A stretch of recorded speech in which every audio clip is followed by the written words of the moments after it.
Welcome to another installment of the Citizens for an Open and Responsible Edgewood podcast series, bringing you town council updates based on what has occurred at the town council meeting on January 8th, 2020, as well as the special meeting on January 11th, 2020, wherein the town considered changes to its comprehensive plan and ultimately took a vote to adopt a comprehensive plan as amended with public comment that was received from that meeting. As usual, I'm joined by Jerry Powers. Thanks for being here again, Jerry.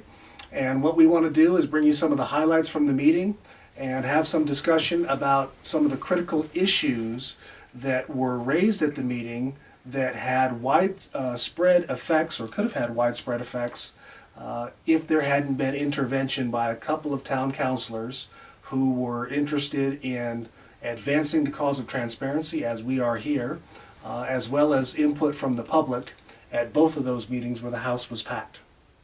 Yeah, I want to say the attendance has been really significant and terrific, and it's making a difference. The November 14th participation there was outstanding, and the council meetings ever since have been really well attended. And it is having an effect. This was a huge win for our goals of openness and transparency, because the mayor was proposing a new operating resolution, which is how the town is going to operate with regard to input from the public citizens, with each other, the councilors, what they can and can't do. So it was really an outstanding change in the way government has been going, in that Councilor Abrahams really took control of the direction of this meeting and would not let it stand the way that it was proposed, which would have had severe limitations on the public's ability to have input, which has been historically the case with this administration.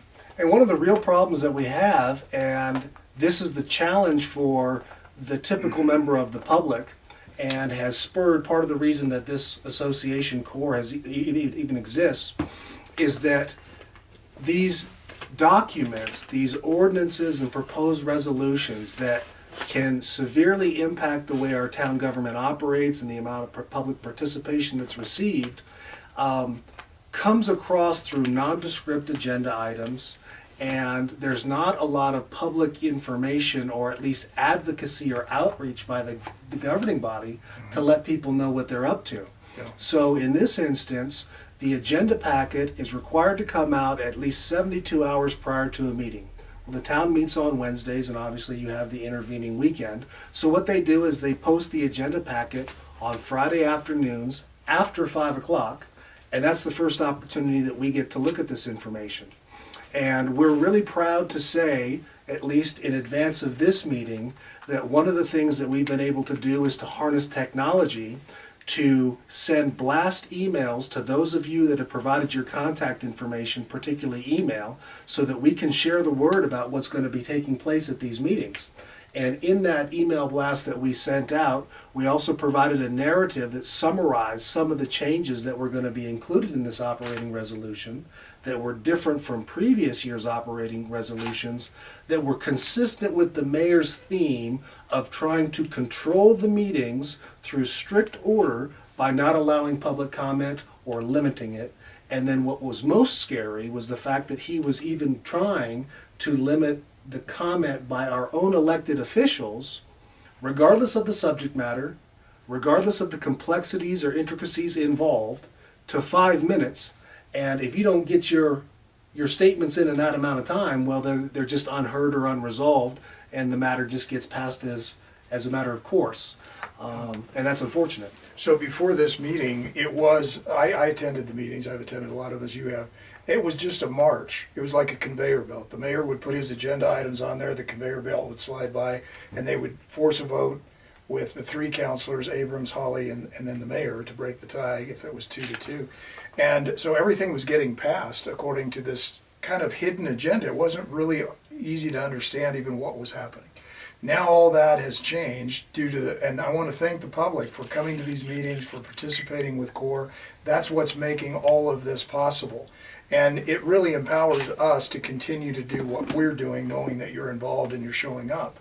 So this was a major sea change, I think, in terms of openness and transparency. And I want to thank Councilor Abrams, because this is the first time that I've seen him not vote with that triumvirate, Holly and the mayor and himself.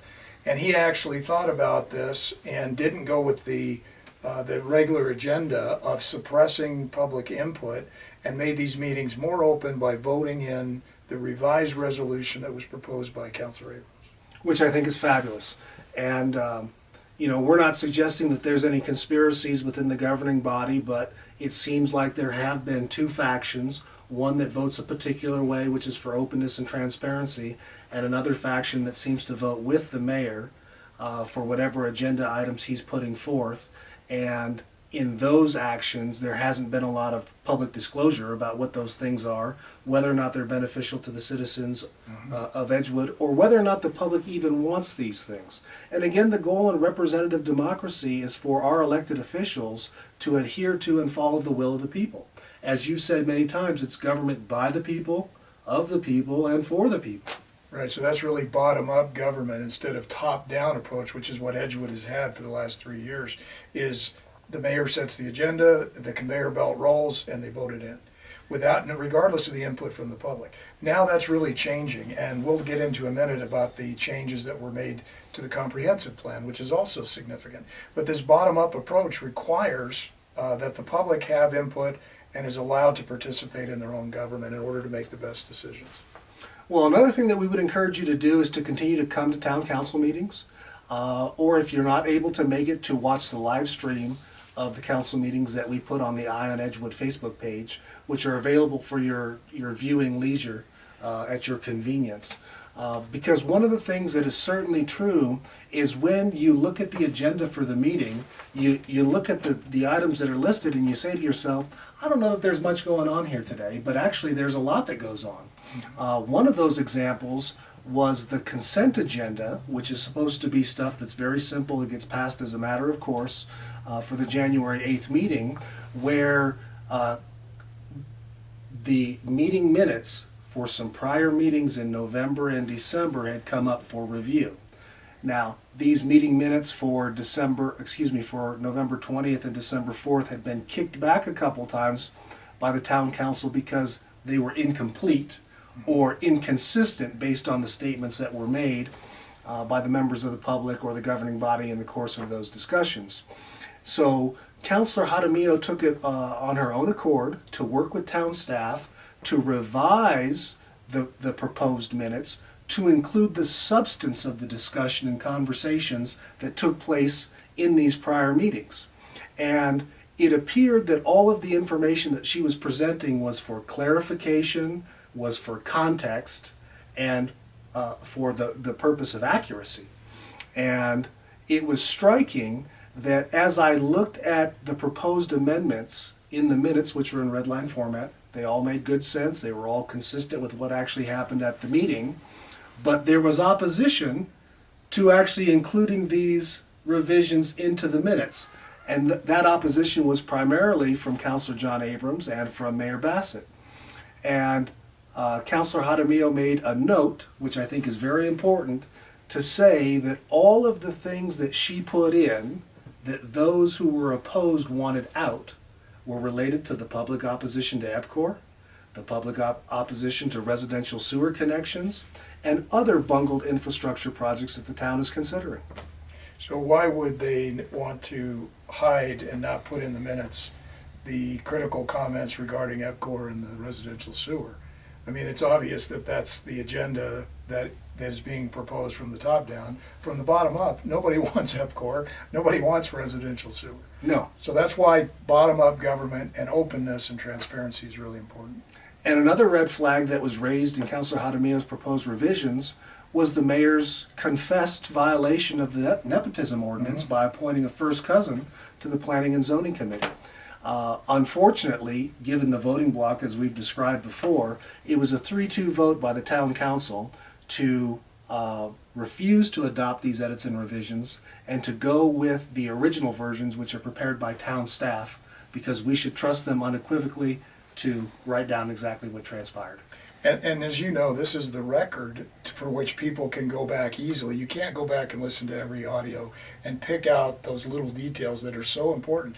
But in the written minutes, it's easier to scan. So if you're scanning an inaccurate incomplete record that gives the impression that people like EPCOR and the sewer system, it's just another place for the government to stand, those that are in favor of this, and say, well, look, we had favor, this was in favor by the, at the meeting, so which is absolutely not the case. No, and another thing that's interesting, and it's a point that we've raised in the past, and we've even sent correspondence to the New Mexico Attorney General's office over this issue, is what the town has done, and we think it might be in response to the fact that we started making these videos, is they took their audio recordings, which used to be posted on the town website for each meeting, and in this January 8th meeting, the mayor made reference to the fact that the audio recordings constitute the verbatim, word-for-word minutes of the meeting, so we don't necessarily need to reflect it on paper. The problem is the town has taken these audio recordings that were formerly posted on the website, and now they're uploading them through YouTube. And our concern was that the terms of service for YouTube might make it unlawful or against their platform rules to actually download this audio without the owner's consent so that we can bring it to you and show you what your local government is actually doing. And we're working now with all of the other things. We're progressively getting better with some of our technology. We started out videoing the meetings, and then we started making these podcast clips.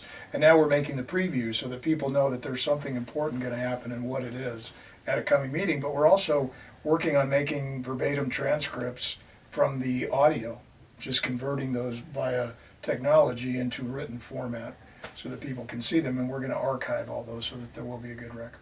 And we'd certainly wish that the town would do that on their own accord, instead of putting the onus on the citizens to try to do that so that we can be informed and understand what's going on.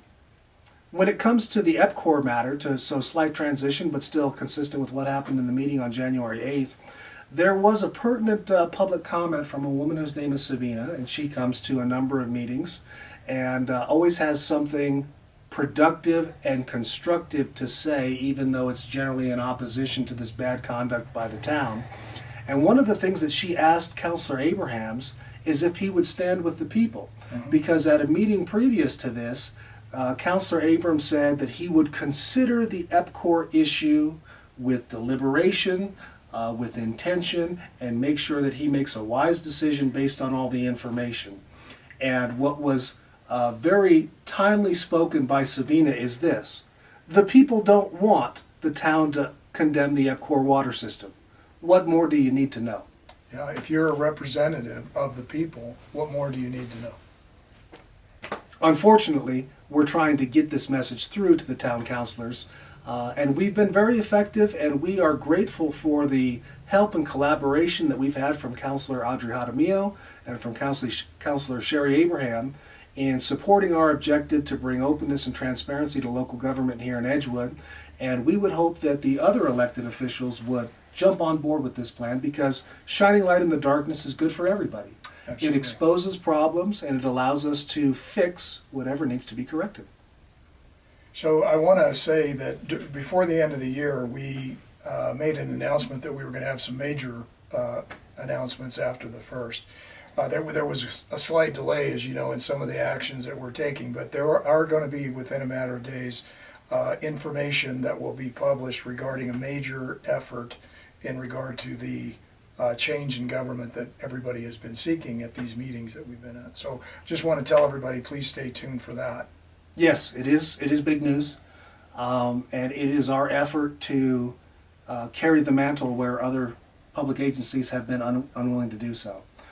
We have certainly been trying to voice our concerns and raise our complaints.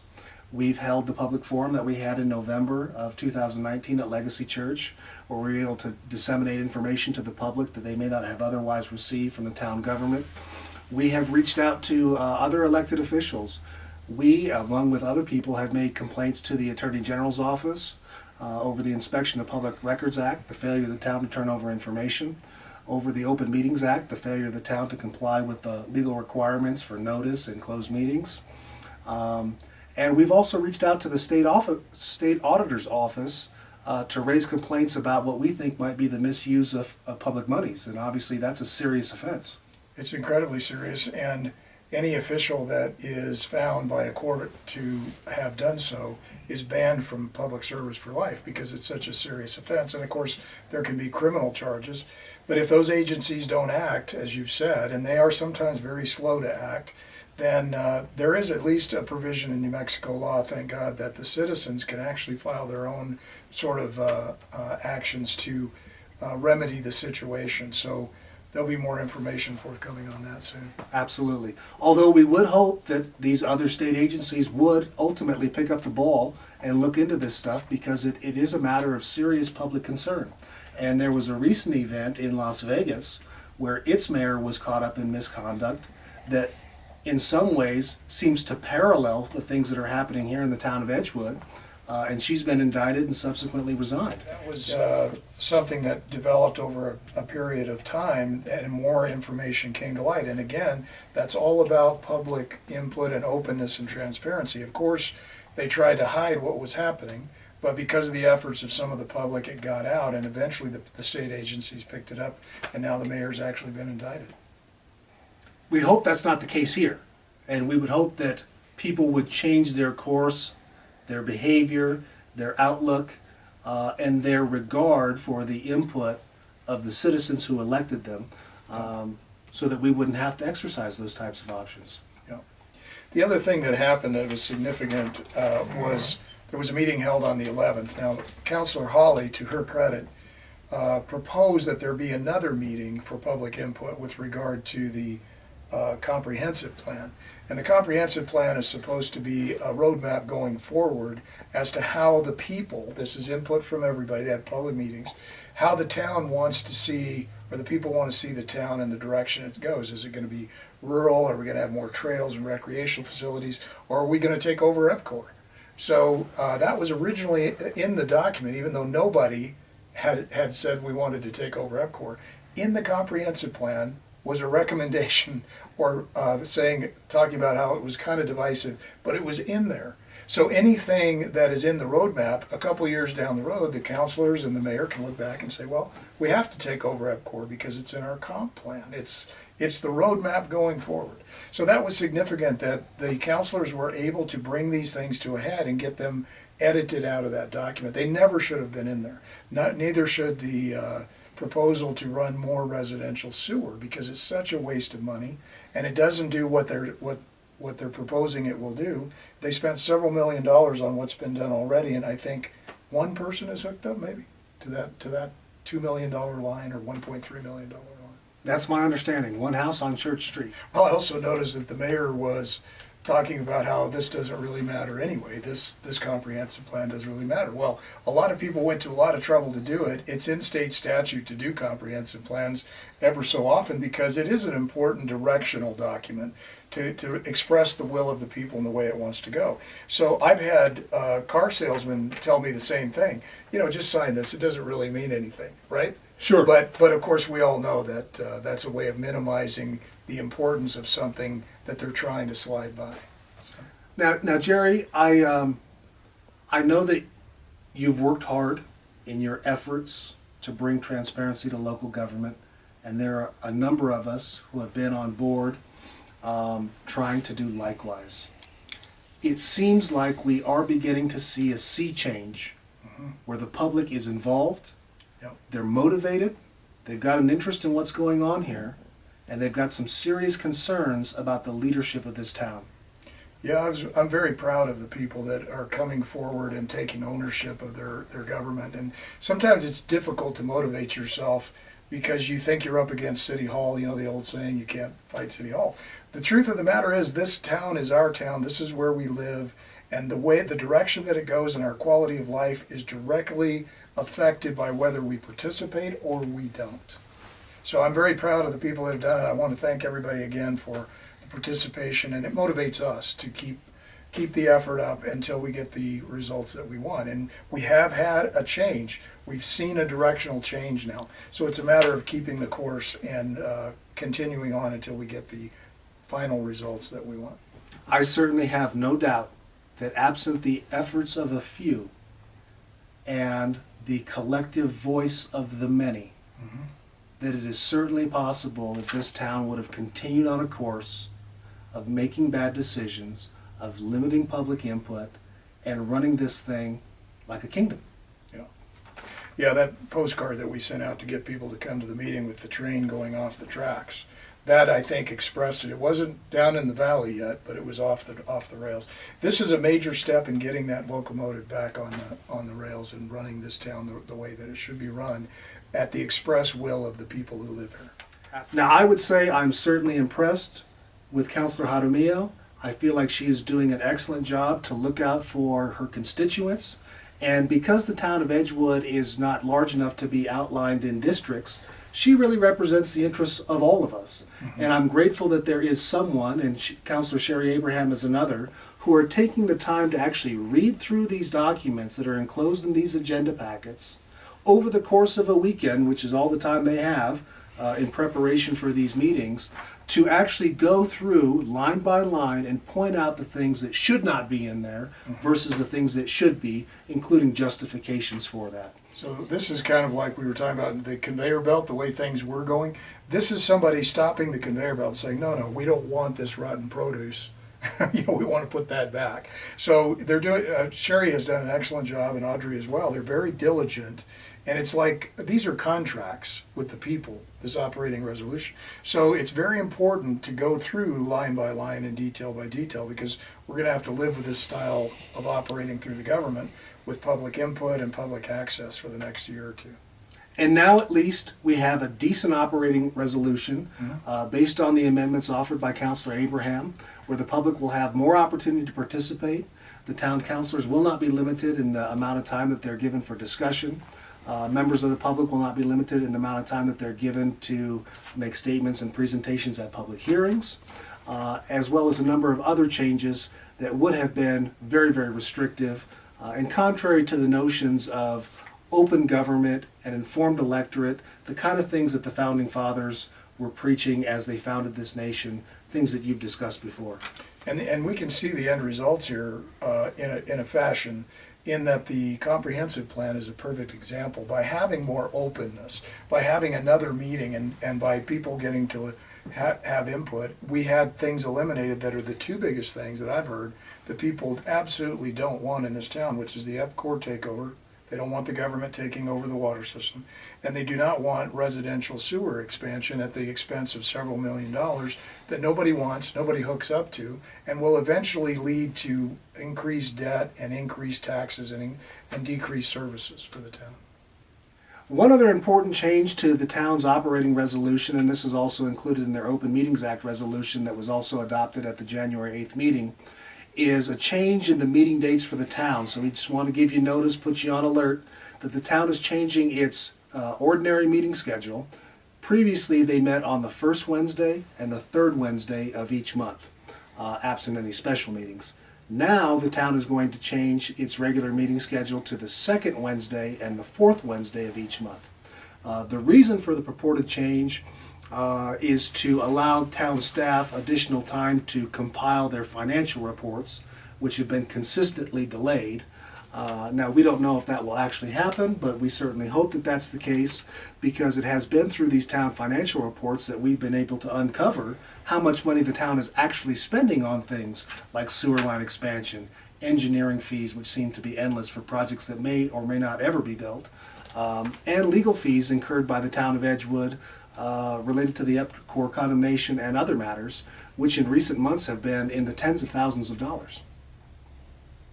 So be on alert, changing the meeting schedule, and we'll certainly continue to bring you updates of the meetings, giving you a council recap after they happen, and for those meetings that are appropriate, we'll bring you council previews. And stay tuned, because in the next few days, we're going to have a major announcement regarding what we talked about earlier. Thank you for watching this latest edition of the Corp podcast series on council updates. We certainly would encourage you to watch the live replay of the town council meeting that's available on the Eye on Edgewood Facebook page if you were unable to attend the meeting. And we are grateful for your participation and the opportunities that you provided to us and the relative successes that we've had so far. This is Adrian Terry and Jerry Powers, brought to you by Citizens for an Open and Responsible Edgewood. Thanks for watching.